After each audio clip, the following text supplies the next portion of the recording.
Here we go, Facebook.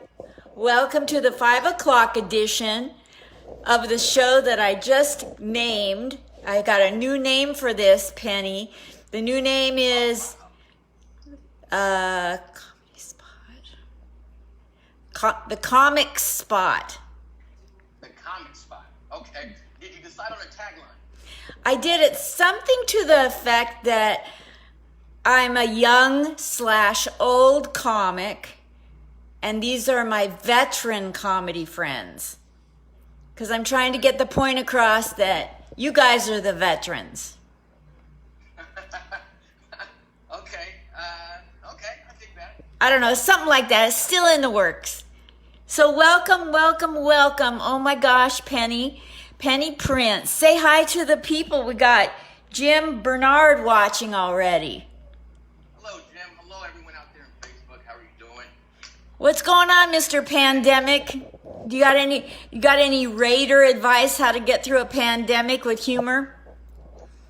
I've just been staying home, so I would just say stay home. Yeah. Stay home, do nothing, watch TV, play video games. That's just what I've been doing. That's my recipe for success. During a pandemic. That's smart. So you're a Raiders fan. Die hard.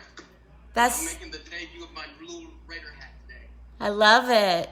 So for 15 years, I lived in Sun City, California. It means nothing and means absolutely nothing, except for there was a house there that was totally decked out with Raider stuff all around the entire house. Really? I love them already. That's a diehard fan. It is. So the volume just... Is that Northern California or Southern? That went low again. Uh-oh. Test. That's good. That's great. Right there. Perfect. Old cell phone commercial. Yes. Can you hear me now? So yeah, Sun City, California is now called Menifee, and it's right above Temecula. Oh, so that's near San Diego. Yes. Yes. Now you're from Northern California, NorCal. Yes. Where exactly? Stockton, California. Whoa. That there's... Everyone says that. I've gone through it on the Amtrak. Oh, really? Well, that's the safest way to visit Stockton. Just go through on the Amtrak. Don't even stop. That's right. Oh my gosh. So is Stockton a scary place to grow up or not really? Growing up there wasn't scary. It was boring because there wasn't anything to do. However, now growing up, it's scary. I wouldn't live there. I wouldn't raise kids there. Is there a prison there? I wouldn't go out at night. The nearest prison is in Tracy. You remember that lady that killed her son's child molester? Yes. Ellie Nessler? That's the women's prison is there. So she was locked up there. So that prison is near Stockton. Oh my gosh. About a good 10 minutes. When they have a prison break, did people get scared?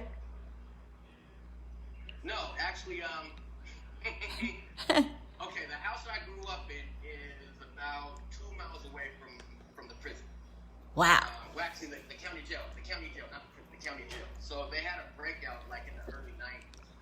And the people that broke out, they didn't even come over to our neighborhood. They went clear across town up north to where my mom was staying at the time. So, yeah, we weren't worried, but my mom was kind of scared. Yeah. In her neck of the woods. Yes. You started in comedy like in 2004, it said on the internet. Yes. Officially. I unofficially started in 2000, my senior year of high school. We had this senior project that we had to do in order to graduate, so I picked stand-up comedy as my subject, and that's really how I got into it. But I didn't take it serious or go into it professionally until 2004. And what was it like when you first officially in 2004 made it a real goal? What, the first time you went on stage officially?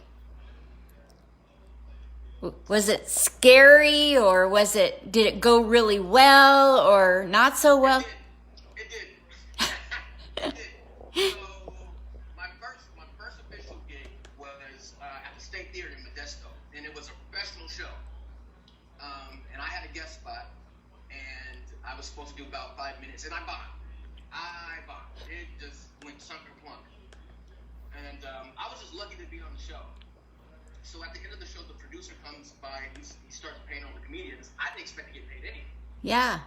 But he stops by me, and he's just like, you know what? You didn't do good tonight. But I have a feeling that you're going to end up doing great things with this. Oh. And then he just gave me 3 20s. And I just looked at it like, wow. I got paid $60 for bombing. So on the way back home, I was just thinking, well, damn, if I got paid $60 to bomb, I wonder how much money I can make if I actually work and get good at this whole thing. That's what happened. That's really how I got into it. That is such a cool story. Oh my gosh. So, You're breaking up. can you hear me now okay? Yes. Yeah. We're going to get little messages on my phone, and I keep trying to get rid of them, and they keep coming back. So just ignore it. So like that there, I don't know how to get rid of this. It's ridiculous. So I'm just ignoring it. You ignore it too. Talk to me about working at Planet Hollywood when you were with the Sin City Comedy and Burlesque for 3 years. Can you explain that to me? That is amazing. Tell me about that show, interviewing for it, and experience level and all that.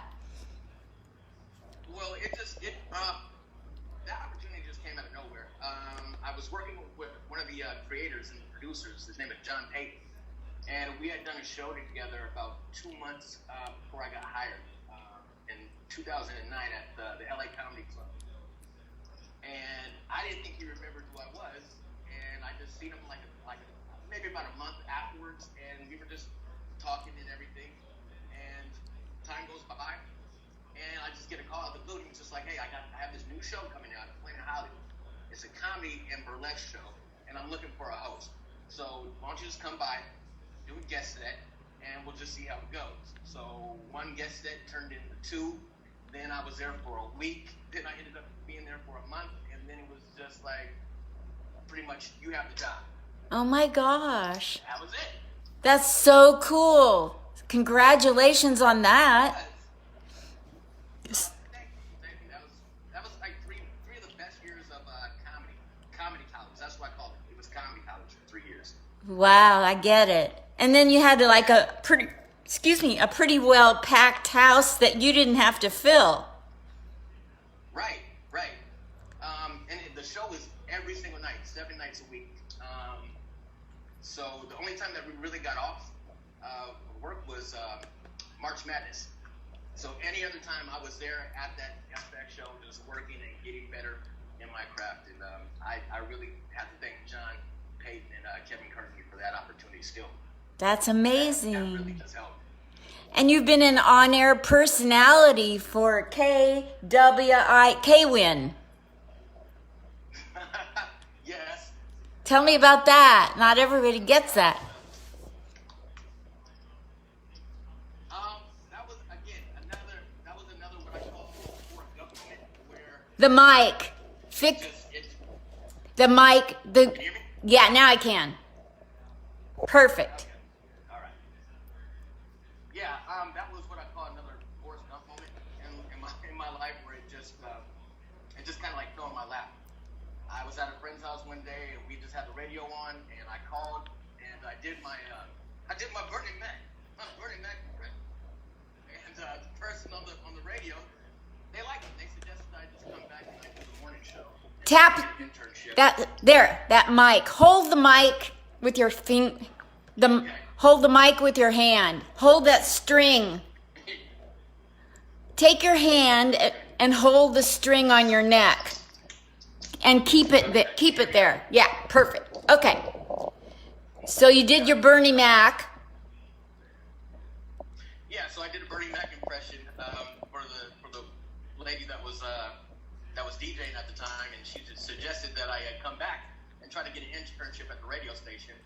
And I did about a week later, just to see if they remembered who I was. And they signed me up for an internship. A month later, they figured out that I could do more voices, and I got hired to be a producer for the morning show for K-Win. And I was at K-Win for 2.5 years. Wow. How many voices can you do? Last time I did inventory was 115. Wow. It's been a while since I've done my voice inventory, so it's probably more than that. But I haven't really tried. I haven't really found out yet, so I have to do inventory again. What's your favorite voices to do? Oh wow. My favorite voice now.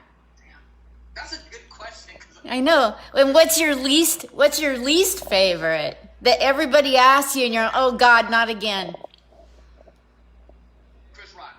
Hands down Chris Rock. I used to love doing Chris Rock, but I've done it so much that it's actually annoying now. Everybody wants to hit Chris Rock. Everybody loves Chris. They can't get enough of Chris Rock. I get enough of Chris Rock, but they don't get enough of Chris Rock. Well, I don't like doing it. It's made me tons of money, so I can't let him go. We have a bittersweet relationship. That voice and I. As far as favorites, I have a couple favorites now. One of my favorites, Charlie Sheen. I like to do Charlie Sheen because people really don't see that one coming. Whenever I do it, I'm winning. If you're in the cartoons, there's a show, Rick and Morty. So so sometimes, oh geez, Rick, I'll do like the whole Rick and Morty thing. Yeah. So everyone loves Rick and Morty, so I'll try to work on that one.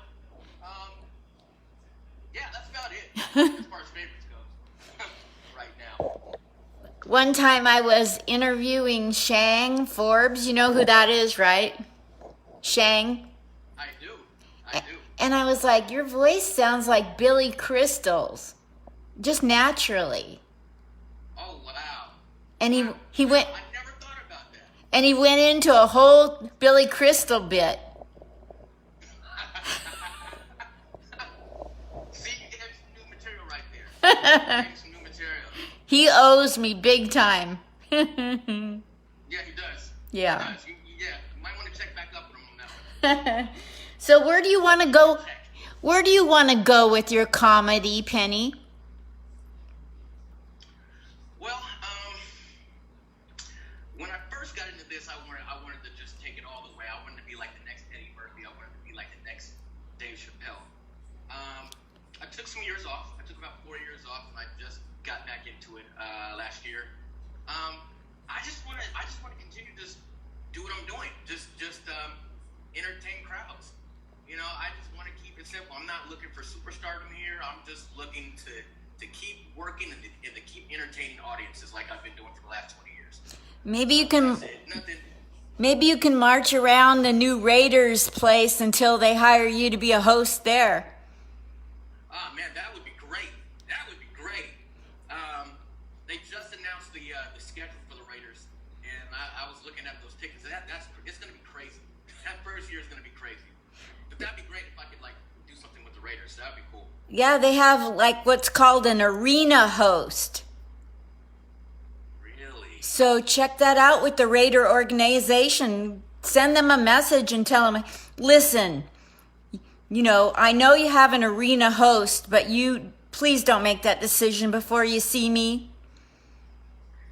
I'll have Chris Rock call. Hey man, I know this guy, and I'm telling you, he's going to be the best arena host that you ever had. Just give him a shot. Just give him a shot. I have Chris Rock call. They might get the ball rolling. That's a great idea. Do you No, I'm sorry. Go ahead. do you ever use Chris Rock to get you out of tickets? Yes, I did. I did. I've done that. I've done that one time, and it worked. It worked. Yes. But now, I don't know about doing it now. I think I have to change it up. So I'll just do a Donald Trump.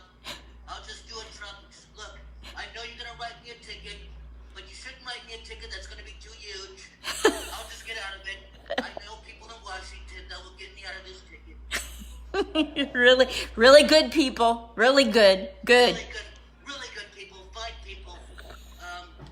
Exemplary people.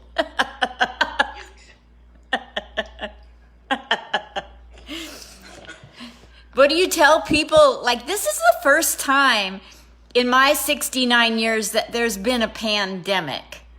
I missed the whole polio, thing. And I was so young for that. And, we didn't get a manual on how to go through a pandemic. So as a comedian, what would you tell if you got to talk to everybody on TV tonight how to get through a pandemic from a comic's point of view? What would you say, Penny? Man.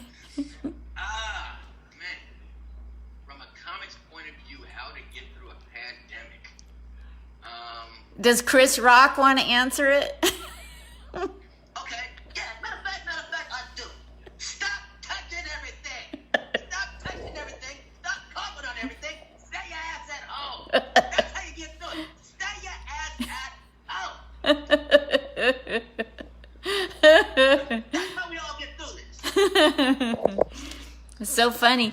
I find it really, I'm a baby boomer, and I find it hysterical that all of a sudden men are wearing protection.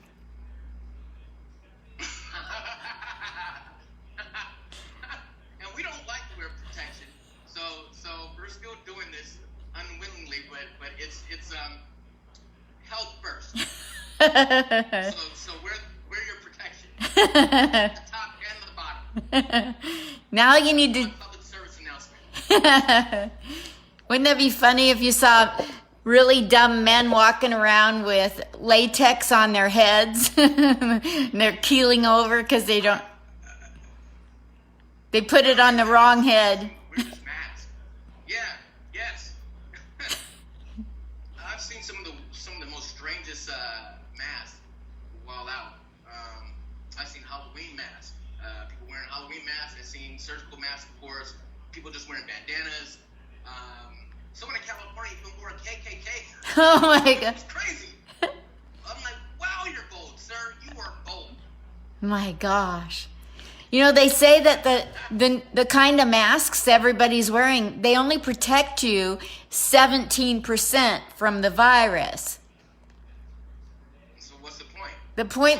The point would be, I hate math. How many masks do I need to get to 100? Yeah. I don't know.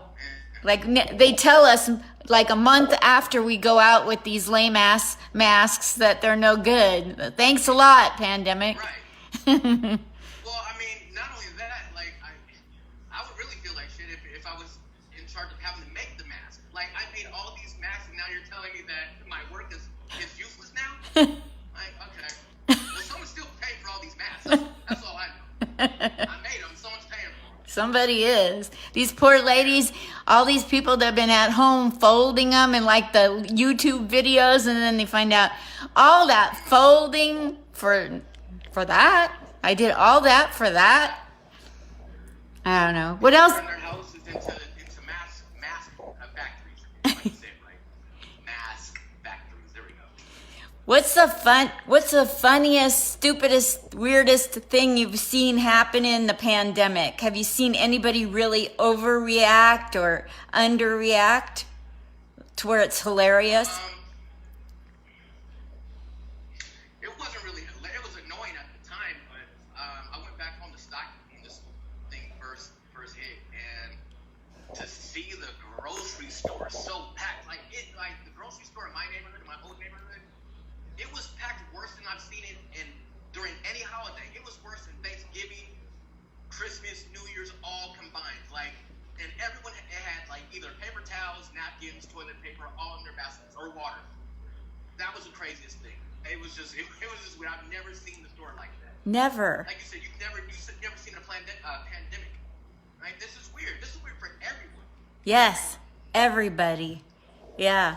I never would have thought that they'd be able to shut down not only the U.S. but the whole entire world. Yes. Like this. This is just unprecedented. It's crazy. Crazy. You know, like I'm a touchy-feely kind of person. I feel your pain. If you have any pain going on, I'm going to feel it. When you turn on the TV to escape and the commercial says in times like this, and I'm like, I turned the TV on to, Yes. ugh. Every commercial is sad. Every commercial has sad music. We're going through a pandemic, but we're all in this together. You know, everything with the sad music. It's like everybody's in one of those dog commercials where the dogs are in the cages and the sad music. And yeah, that's our world now. We're all dogs. We're all in that commercial together. We are the dogs. Who was that? Sarah Bareilles? What? Who sings the song? That's Sarah McLachlan. McLaughlin. Okay, cool. Yeah, that's a terrible commercial. And I love dogs. Me too. I do too. I have a little dog. He's probably waiting outside the door right now so he can come in. I don't want to keep you too long, but what kind of dog do you have, Penny? He is a Jack Russell Rottweiler mix. Oh, Don't ask me about the mix. I wasn't there when the whole mixing happened, but he's a mutt. that's. He's a little mutt. I'm looking for a Beagle Springer Spaniel mix. A Beagle Springer Spaniel. That's a lot. It's a lot. That's a lot. Yeah. I had one and I lived in New York and the dog was always getting into trouble, so we called him Murphy because of the law. I like that. People would say, is your dog a PTSD dog? You know, like, does he help for some? Oh yeah, he causes PTSD. Are you kidding me? Yeah, I mean, my little boy, he's all right. He doesn't get into too much trouble. He doesn't bark too much. He likes to beg for food. He'll beg for food, a lot. Every time you go into the kitchen, hey, what are you doing? Going to the refrigerator? Can I get something? What are we eating today? I just fed you your food. You just had doggy food. You're not gonna eat people food. No, you're gonna give me some of that people food. I want some of the people food. Now he'll just look at you while you're eating too, just lick his lips like, dude, just go away. Peace. What's the funniest thing your dog has done?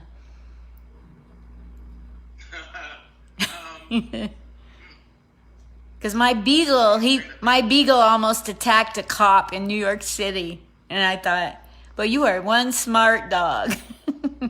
No, he's one brave dog. That's one brave dog. He almost attacked a cop. Did the cop have dogs with him? No. Now, would your dog attack a canine cop dog? Probably not. And he loved he loved the cops on horses because he loved the horses. It was mixed for him because he didn't like the cops, but he liked the horses. Really, usually it's the other way. It's usually dogs don't like horses. Really? Dogs don't really like the horses. Yeah, like I don't think my dog likes horses. He doesn't really like other dogs that much. Yeah. So your dog what's the craziest thing your dog has ever done?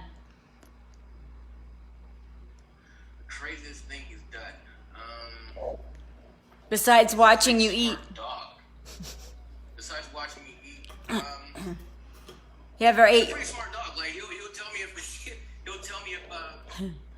the door is left, if the refrigerator door is left open. He'll usually like bark or he'll come and like rub his leg against me and he'll just run to the refrigerator, let me know I left it open. It's not really funny, but again, that's That's remarkable to me because he's smart. That's so cool. Smart little guy it is. That's all I can think of right now. One time my dog, my beagle, he was going to attack a little old man, a real frail old man, older than me, and he was going to attack. And then it dawned on my dog, wait a minute, this is an old man. So he put on all 4 brakes at the same time. It was like Marmaduke. It was so funny. It was like the old Marmaduke comic. Okay, speaking of, okay, one of the funniest things that he does, when he's scared, I didn't know dogs really run like how they do in Scooby-Doo. You know how Scooby-Doo were running from scared, he would like run in place for a minute, then take off? My dog does that. Caleb does that. Yeah. If he's scared of something, he's like, oh shit, and then he's like, like Scooby-Doo. You have Marmaduke, I have Scooby-Doo. I said I get to a Scoob. I'm like, well, Scoob, where are you running off to now?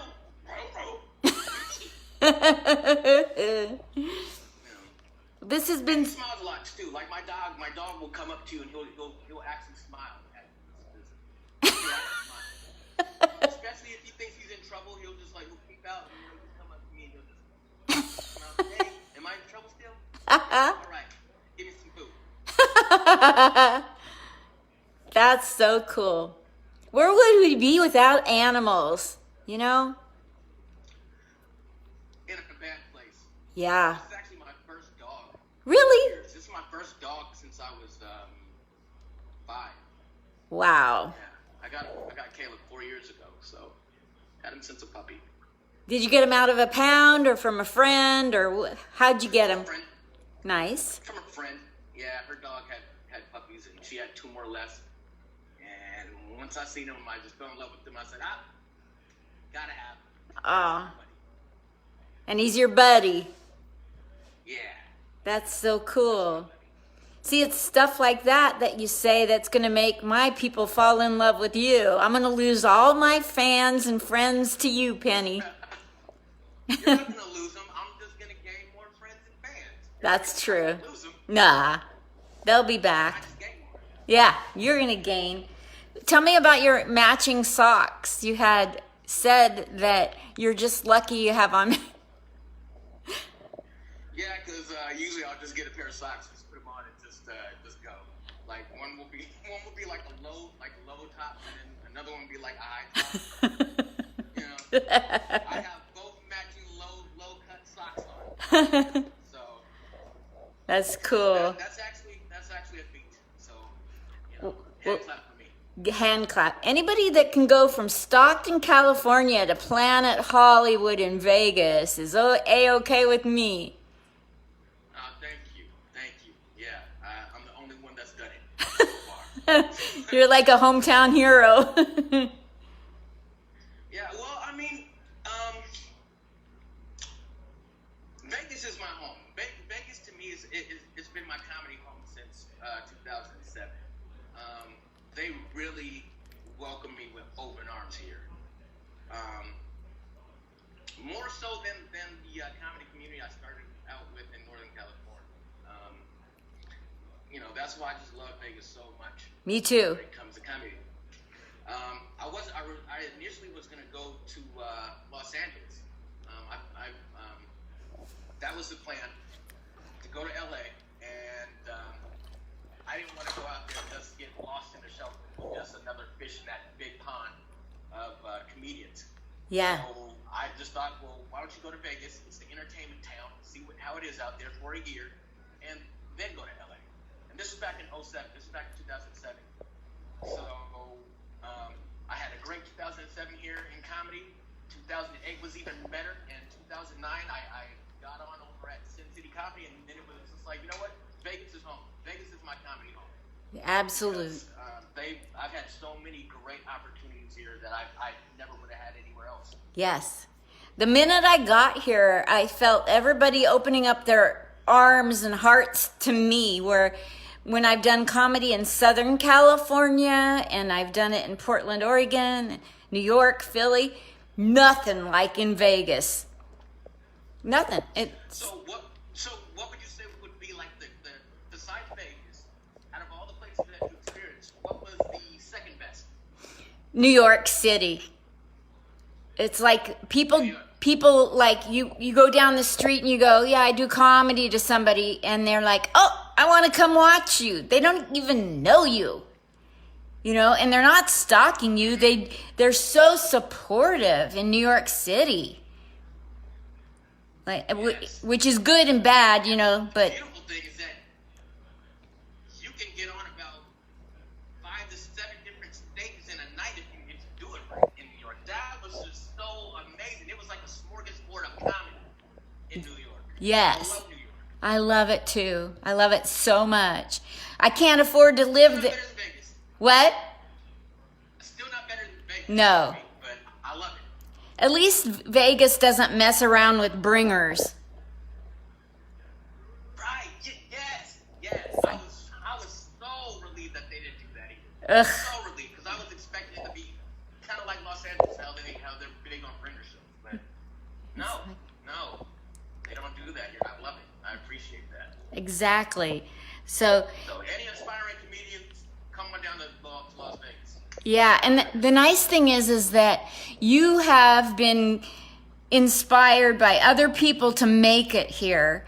So when others come, you'll be inspired to help others but you go to a city where people aren't reaching back to help others. It's because they've never had anybody help them. They've had to claw their way. Right. And that's the other thing Vegas has going for it. Everybody's been helped and they're willing to help. Right. I mean, like, as soon as I got out here, within that first month, other comedians were helping me get time on other stages to introduce me to new producers and bookers. That didn't happen. Everybody was out for themselves. Yes. So again, I can't stress it enough how much I love this city when it comes to its comedy community. I can't stress it enough. Me too. I want to let you know from the bottom of my heart, Penny, it's been a pleasure to talk with you. And I'm going to hang up. But before I do, it would be horrible if I didn't ask you where you want me to promote you online. Where do you want followers to follow you? Follow me on my YouTube channel, Sounded Like Studios. What is it? What is your YouTube? Is Sounded Like Studios. How do you spell it?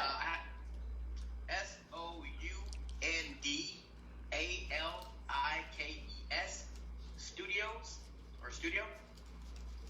It's a lot of stop motion animation. I dabble with stop motion animation within the last couple months, and I also own my own voiceover company. So I do voiceovers for trailers, for movies,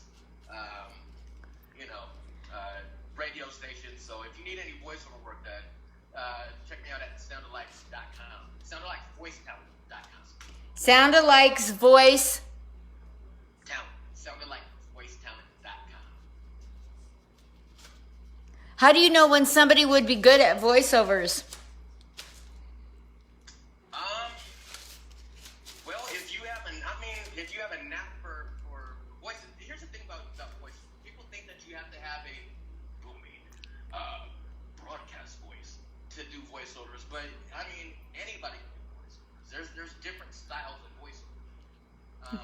There's a relaxed delivery. There's a more twangy delivery like that. Like a Sam Elliott. It's what's for dinner type of delivery. I'll be right back. I need a cold shower. Well,